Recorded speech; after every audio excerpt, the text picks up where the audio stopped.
kile kitabu cha Mathayo sura 25 mstari wa kwanza.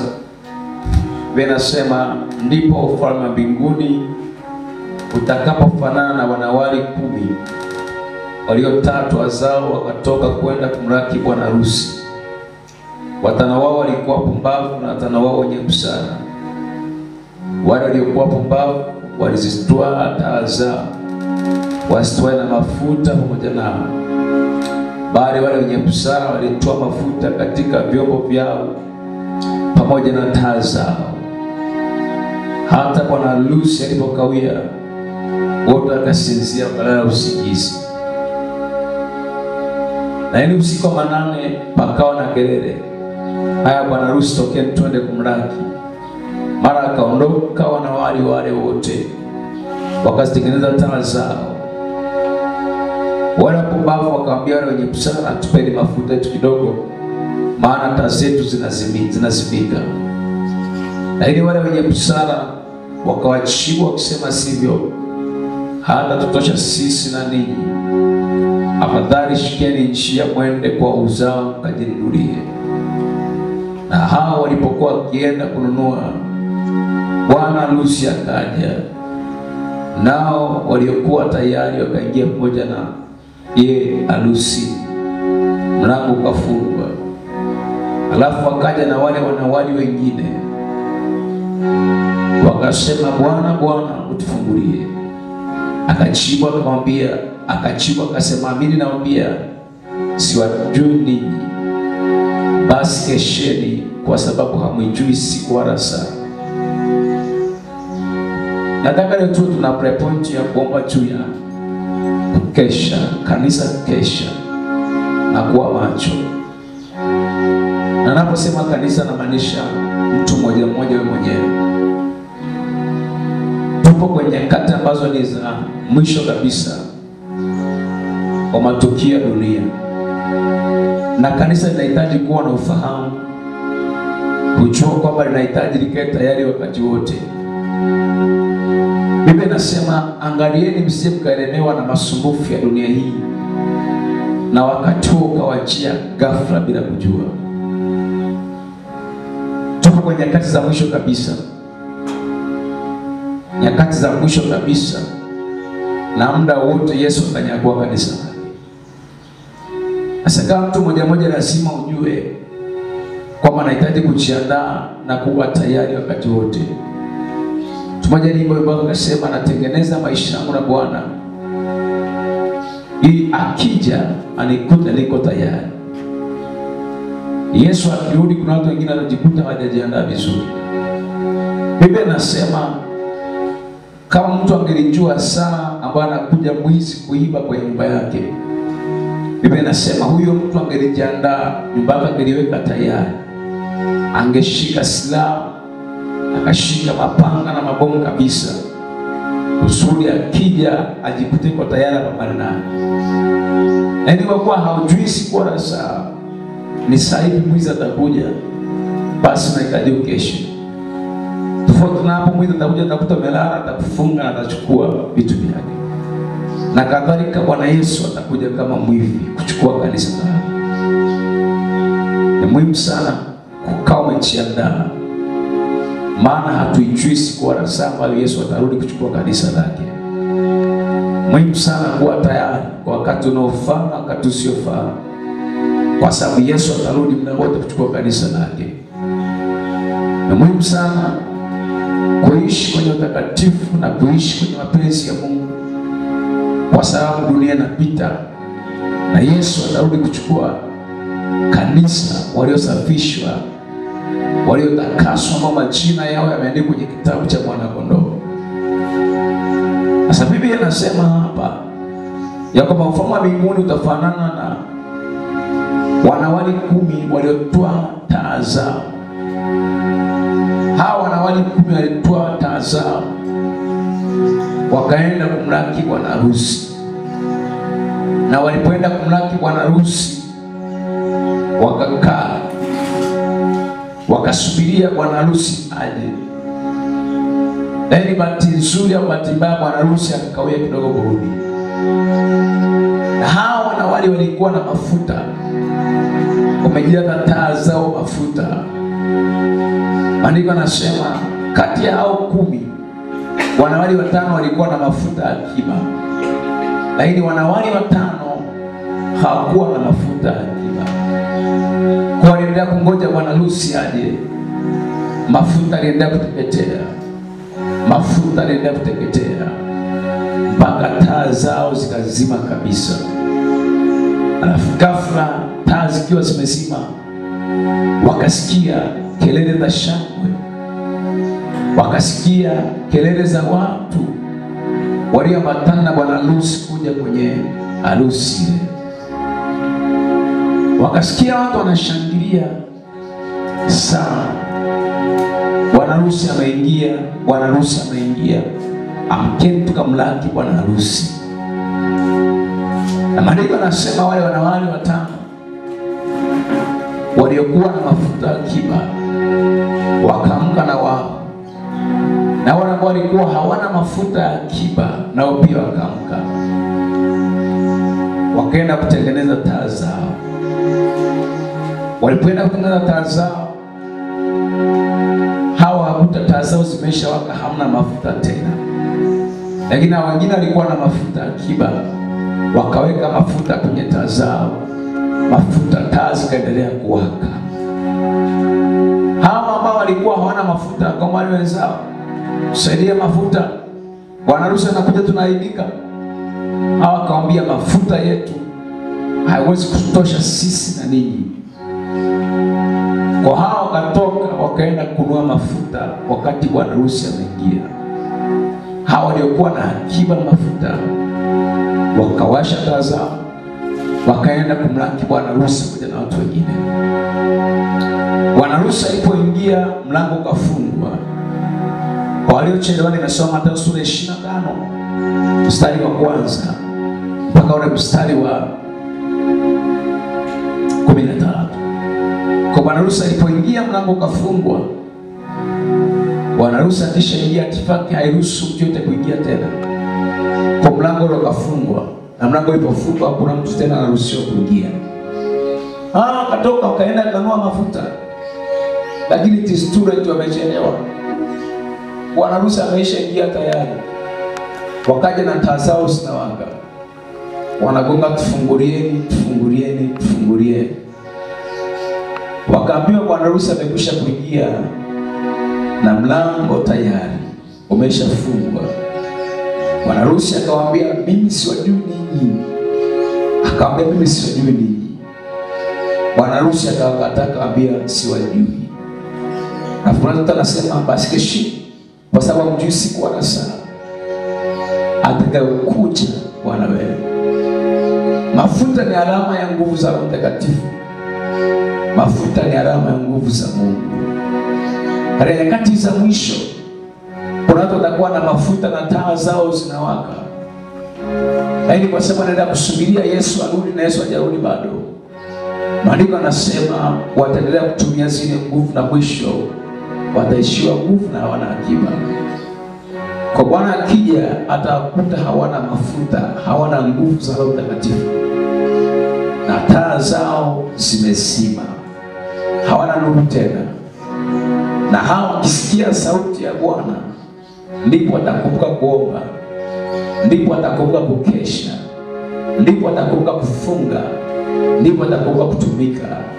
Lakini itakuwa tayari wamechelewa. It's going to be too late.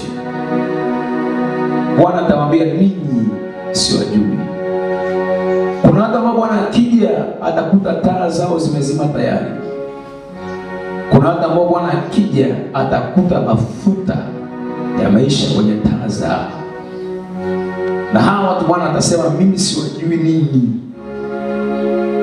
Na ndipo atakimbia kwenda kufunga na kuomba na kuomboleza na kusoma neno na kuthibitisha kwenye maandiko. Lakini wakati utakuwa umeenda tayari, au utakuwa na nafasi yote tena. Na maandiko nasema kuna hawa na wale wenye busara hawa ambao hawakubali taa zao zime. Hata taa zao zilipozima walikuwa na mafuta ya akiba. Waliweka taa zao zikaendelea kuwaka mpaka sana bwana harusi anaingia. Ni maombi yangu endelee kuwasha taa yako mpaka Yesu anapokuja. maombi yangu endelea kutunza mafuta. Mafuta ni alama ya Roho Mtakatifu. Mafuta ni alama ya nguvu za Mungu. Mafuta ni alama ya upako, kwa maana ya uwepo wa Mungu kwenye maisha yetu kama kanisa.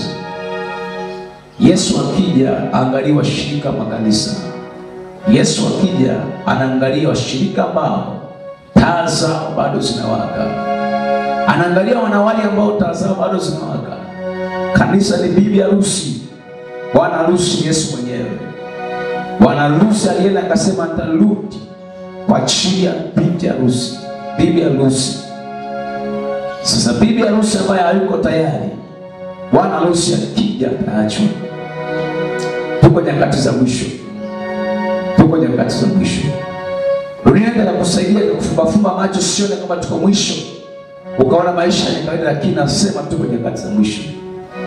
Ukiona vita inayoendelea ya taifa la Israeli na mataifa mengine, take it simple, take it politically, lakini to me I take it spiritually. Wewe chukulia rahisi, chukulia kisiasa, chukulia kidiplomasia, lakini mimi naishukulia kiroho. Toka taifa la Israeli liporudi au lipoanzishwa mwaka 1948, ni moja alama ya kurudi tena. Na ndio wadui naona kati ya Israeli na mataifa mengine nayaona haya. Hivi vita mbona isikie inaendelea, don't take it simple. Na ukovu unaoendelea wala hauishi leo. Cha msingi tu tuliombea Israeli, tuliombea Yerusalemu. Tuombee watu ambao wanapitia haya, Bwana yapitia mazito. Lakini hii vita haishi.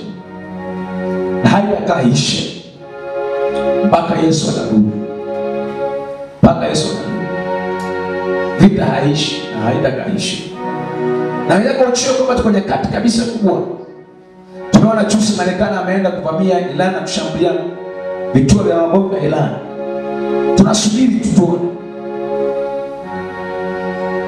mataifa washirika wa Iran kama na wao wanaingia kumsaidia Iran, na very specifically taifa la Urusi. Taifa la Urusi ni taifa kubwa na itazidi kuongeza nguvu Urusi, kwa sababu Urusi kwenye unabii wa siku za mwisho. Marekani kwenye unabii wa siku za mwisho. China iko kwenye unabii wa siku za mwisho. Korea iko kwenye unabii wa siku za mwisho. Japan iko kwenye unabii wa siku za mwisho. Iran unayoiona hii iko kwenye unabii wa siku za mwisho. Ethiopia iko kwenye unabii wa siku za mwisho. Tunasubiri tuone kama Urusi atasema kumtetea Iran. Vita mashariki na vita magharibi itakuwa imeanza. Hiyo kwa kanisa ni alama ya kwamba ni taa ya kwamba tuko nyakati za mwisho. Simama, omba, kesha, omba. Kimbia siasa, kimbia dunia. Kwa hivyo itachukulia tu siasa haijaanza leo saa, lakini ni alama muhimu kwenye nyakati za mwisho. Toka taifa la Israeli imeundwa mwaka 1948. Kuna mataifa mengine hayalikabuli na yanataka aliangamize itoke duniani kabisa. Na moja akiwa ni Iran. Lakini Israeli haiwezi kaondolewa. Na kwa sababu haiwezi kaondolewa, itaendelea kupigana vita mpaka Yesu atarudi. Na ukisoma Ezekiel 38:39, utagundua kuna vita ya nyakati za mwisho kati ya mataifa ya kaskazini na Israeli. Na Israeli itasaidiwa na mataifa magharibi na Marekani. Hatujui kama ndio hii hapa, lakini vita hiyo inakuja. Na itakuwa ni mwendelezo mpaka unyakuo wa kanisa. Na ni mwendelezo mpaka vita ya tatu ya dunia ya Armageddon. Sisi tukiona haya kama kanisa tunafanyaje? We need to pray. We need to be alert. Tunahitaji kuwa macho, tunahitaji kuomba. Kazi zipo, majukumu yapo, biashara zipo. Lakini tunahitaji kuwa macho. Namwambia Bwana nisiipike. Kuna watu wataipika siku ile. Mwambia Bwana tusiipike. Saa ile Yesu anarudi, na watu wengine wanajiandaa wataipika. Sitaki kuipika Yesu akirudi. I don't want to be naked. Sitaki kuwa sijajiandaa. Tamani nishaandaliwa tayari. Basi tukae macho kama kanisa. Nyakati hizi za mwisho tukae macho kama kanisa. tuombe kama kanisa. Tuombe kanisa la Tanzania. Tuombe kanisa la Kristo duniani. Kusudi kanisa liwe macho, Yesu akirudi alikuta liko tayari. Heri yule ambaye anakaa tayari Bwana akija. Kanisa linalala usingizi.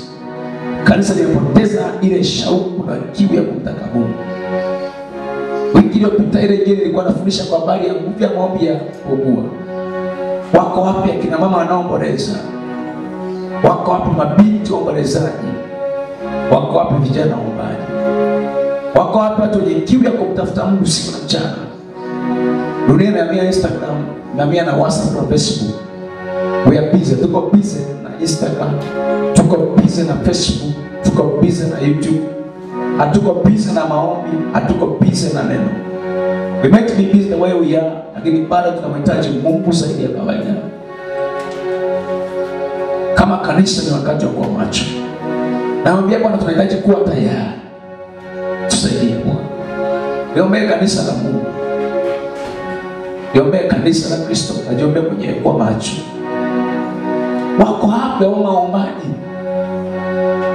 Wako hapa wao waliao waombolezao.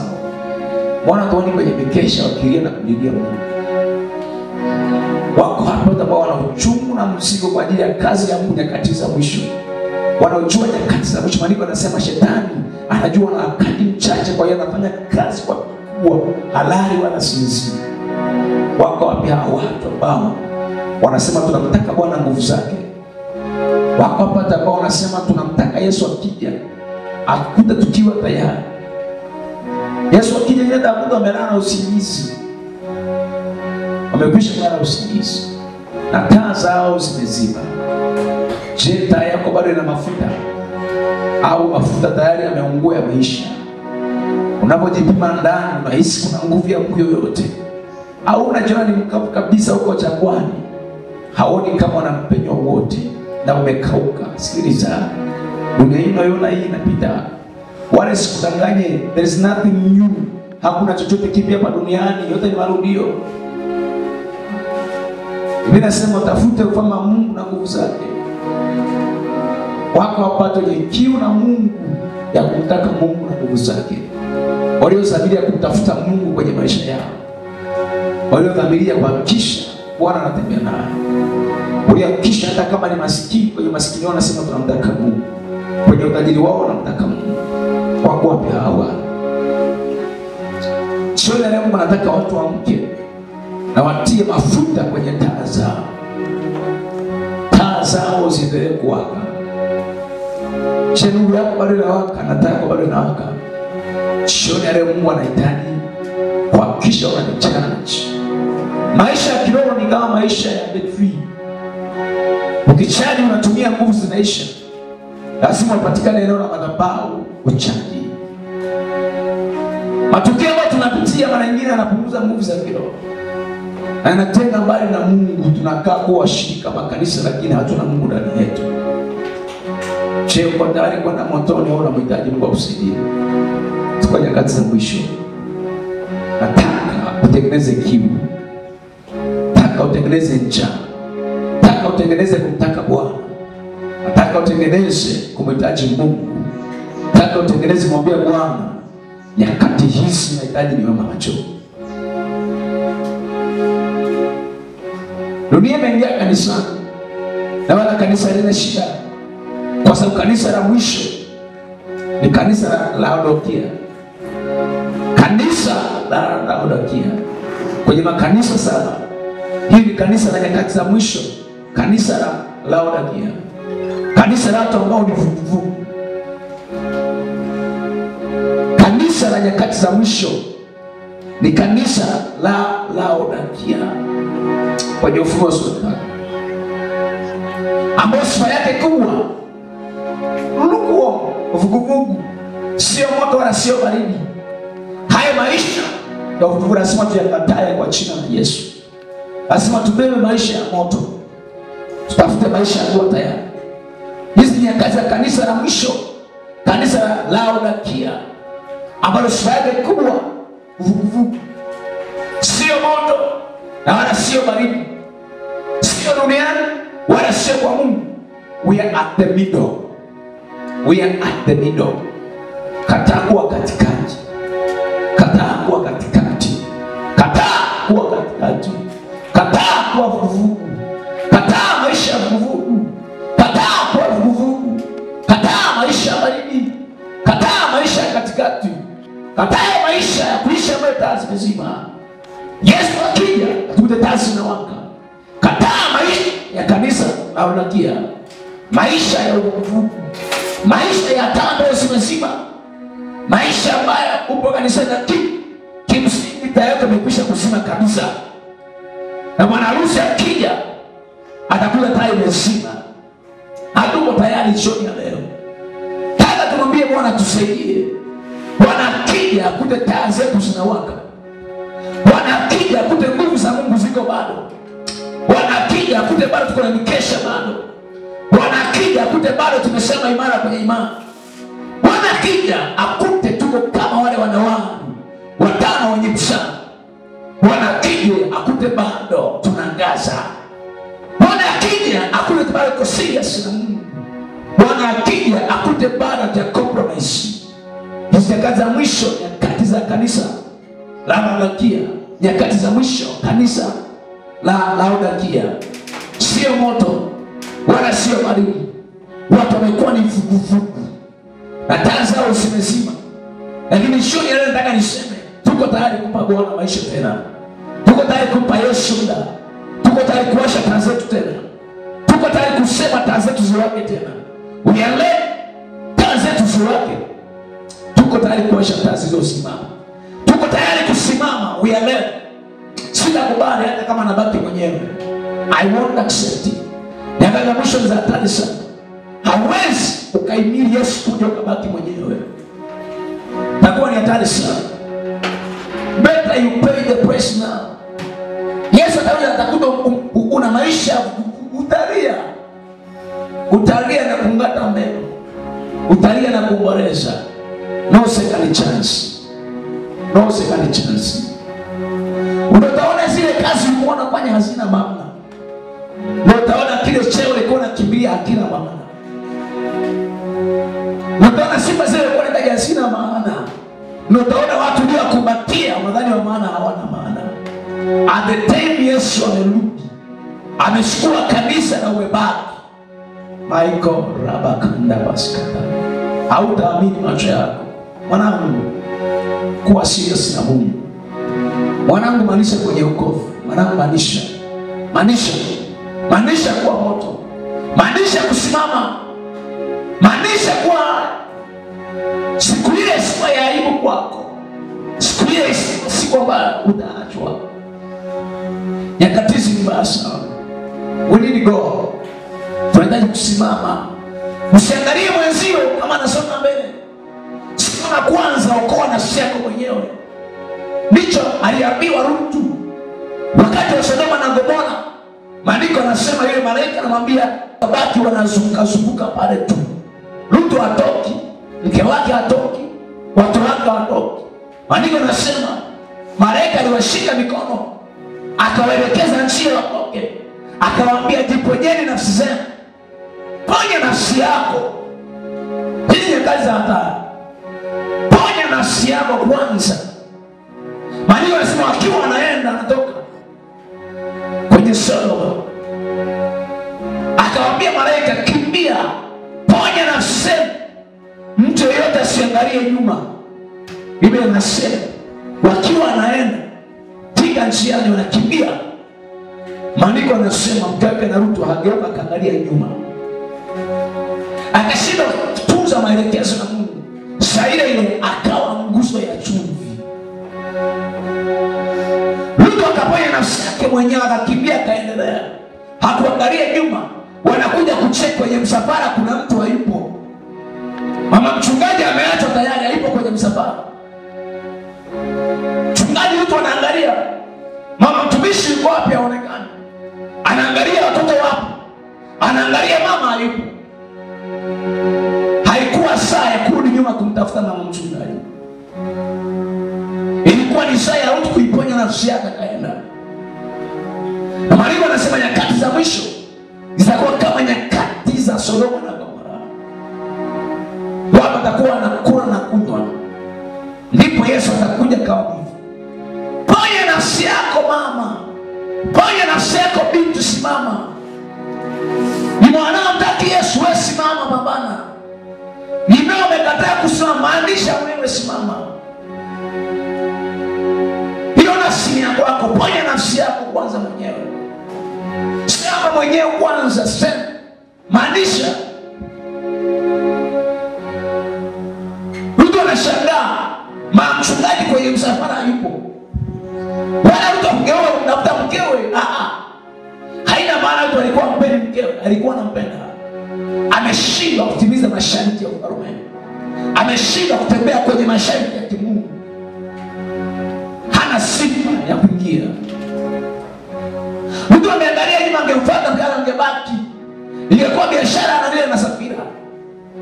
Akasema mimi nasonga mbele, akasonga mbele. Mpaka leo ni mkumbusho. Mke wa Lutu ni nguzo ya chumvi. Mpaka leo hakuwa tayari kupambana kusonga mbele. Hakuwa tayari kutafuta mtu kubadilisha. Usiangalie anayerudi nyuma ni nani. Usifunze kwa wanaorudi nyuma. Focus kwa wale ambao wako moto. Kwa wale ambao bado tazao sina wako na mafuta, ambatana nao. Kila kamata mashati yao, ningamanisha nao. Omba nao. Soma neno nao. Anka pambana, press. Hizi nyakati za mwisho, kama nyakati za Lutu, kama nyakati za Nuhu. Kuna watu hataelewa hata ufanyeje mpaka lika ije. Nuhu aliacha kazi zake, akawa seremala, akahubiri wa injili miaka 120. Anahubiri injili ile. Anabadilisha ujumbe mwinjilisti Nuhu. Gharika linakuja tu. Gharika la wapi? Mbona jua linawaka na mvua? Mwaka wa kwanza injili ile. Mwaka wa pili injili ile. 120 years. The same gospel. Mvua inakuja. Mvua inakuja. Mvua inakuja. Mvua inakuja. Hakuna mtu anayamini ile injili. Na majira alifika. Mvua iliponyesha, walikimbia kumwambia Nuhu, tufungulie. Nuhu akamwambia, mimi sijafunga mlango. Kuna aliyefunga mlango, ndiye mwenye funguo. Na mimi kwa kuwa sijafunga siwezi kufungua. Maika mabande bokusia. Ni wakati wa kujiamsha mwenyewe. Wake up, church.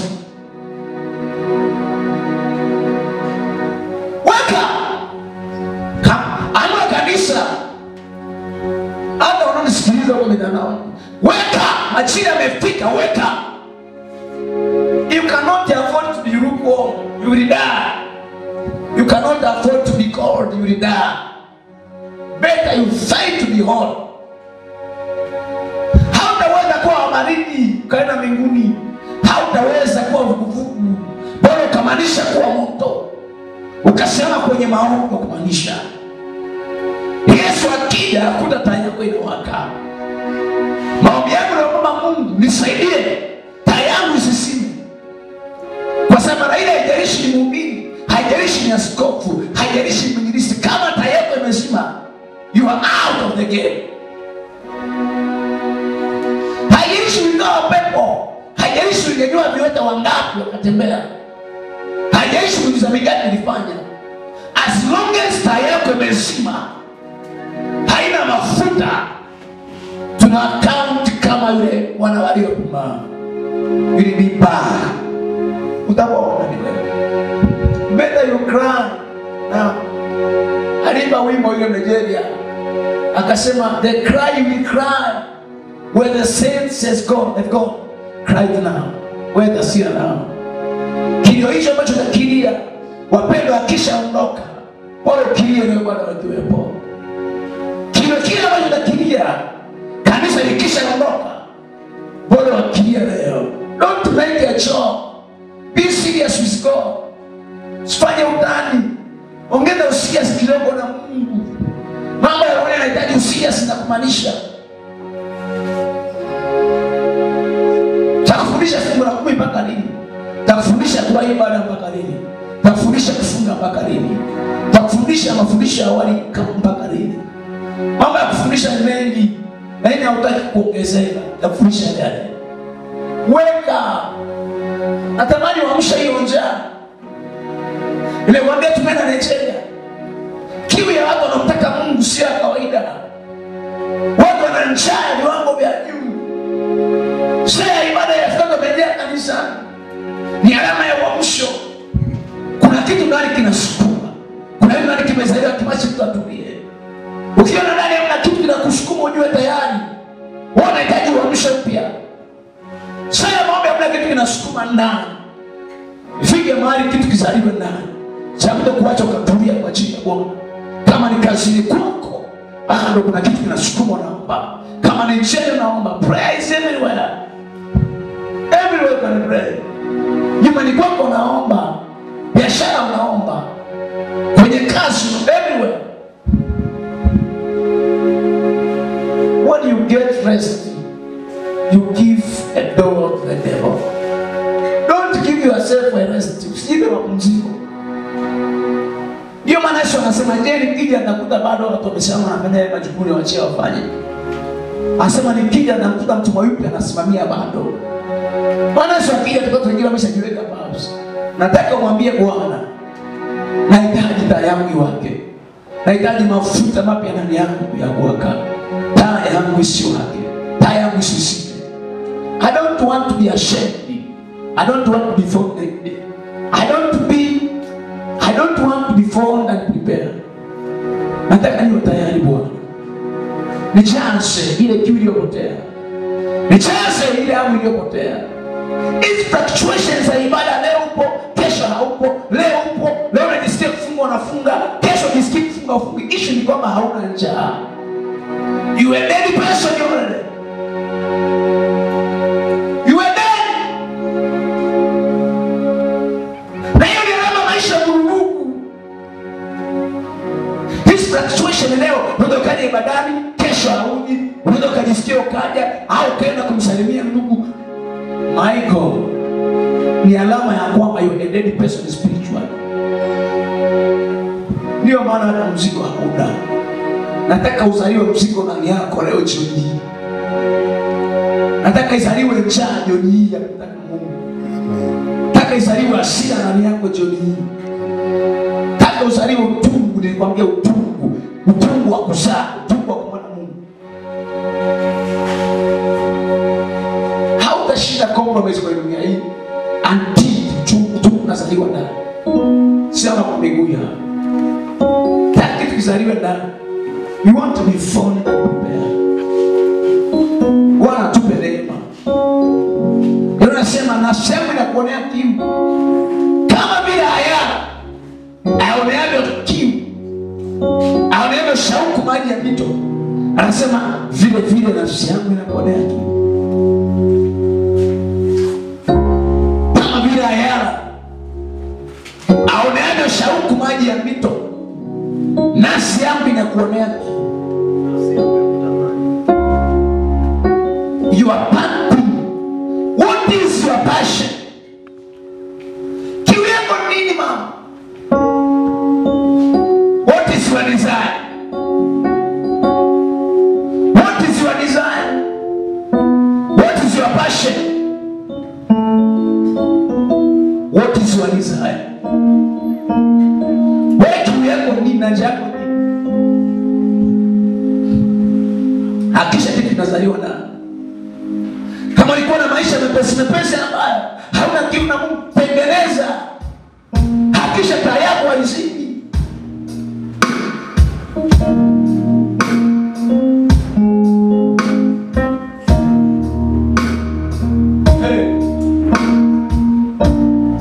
Nada mwisho. Mwambie Bwana, sitakuwa vuguvugu, nimeazimia kwa moyo wangu. Nataka niwe moto, hata haijalishi watu wangapi watakuwa vuguvugu. Haijalishi watu wangapi watakuwa, bali nimeazimia nitakuwa moto. Haijalishi watu wangapi wataacha wokovu, mimi nimeazimia kuomba kumaanisha. Haijalishi watu wangapi watakuwa wasafiri kwenye kanisa la mikusanyiko, mimi nimeazimia kumaanisha kwenye wokovu.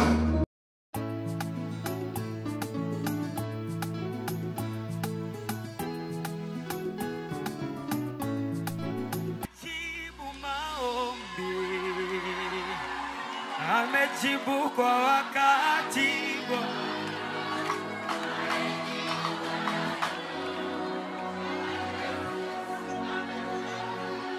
Amejibu maombi.